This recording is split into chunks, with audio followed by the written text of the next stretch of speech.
تاتاریوں کے عین ہنگامے میں ایک سپاہی نے شیخ کو گرفتار کیا۔ ایک راہگیر نے بڑھ کر کہا کہ دیکھنا، اس مرد ضعیف کو قتل نہ کر دینا، 10,000 اشرفیاں نقد دیتا ہوں کہ ان کو چھوڑ دو۔ شیخ نے کہا کہ خبردار، اتنے پر مجھے فروخت نہ کر دینا، میری اس سے کہیں زیادہ قیمت ہے۔ اعوذ باللہ من الشیطان الرجیم، بسم اللہ الرحمن الرحیم۔ رب اشرح لی صدری ویسر لی امری واحلل عقدۃ من لسانی یفقہوا قولی، رب زدنی علما۔ السلام علیکم دوستو، آج سے میں آپ کی خدمت میں اولیاء کا ذکر لے کر حاضر ہوں گی۔ بہت سے اولیاء گزرے ہیں جن کا ذکر آپ کے سامنے پیش کیا جائے گا۔ اللہ تعالیٰ کو اپنے نیک بندوں کا ذکر کرنا اور سننا بے حد پسند ہے، اور یہ اللہ تعالیٰ کی اور انبیاء کی سنت بھی ہے۔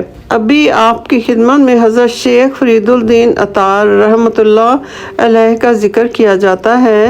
نام اور نسب اور ولادت: محمد بن ابی بکر ابراہیم، کنیت ابو حامد یا ابو طالب، لقب فرید الدین، تخلص اطار ہے۔ مشہور ترین نام فرید الدین اطار۔ آپ مضافات نیشا پور 513 ہجری کو پیدا ہوئے اور 627 کو وہیں وفات پائی۔ سبب: ایک تاتاری سپاہی کے ہاتھ سے جام شہادت نوش کیا۔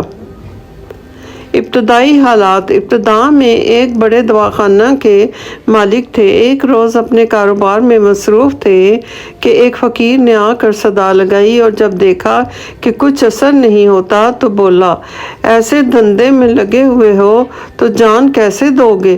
یہ جھنجھلا کر بولے کہ جیسے تم دو گے۔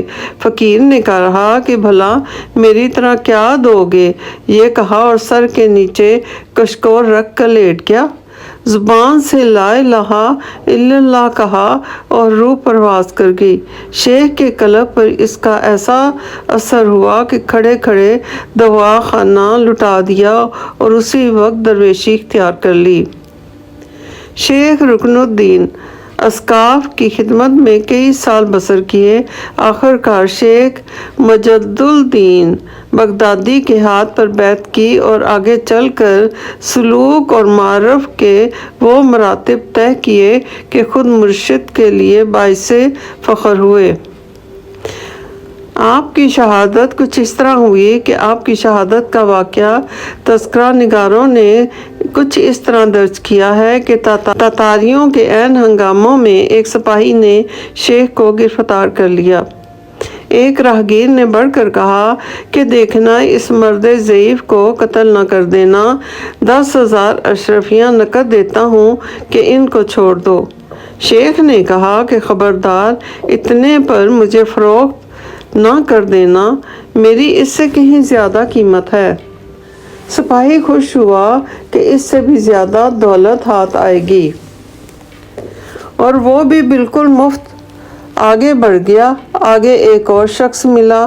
اس نے کہا کہ میاں سپاہی، اس بوڑھے کو مجھے دے ڈالو، میں ایک گھٹا گھاس کا اس کے معاوضے میں دیتا ہوں۔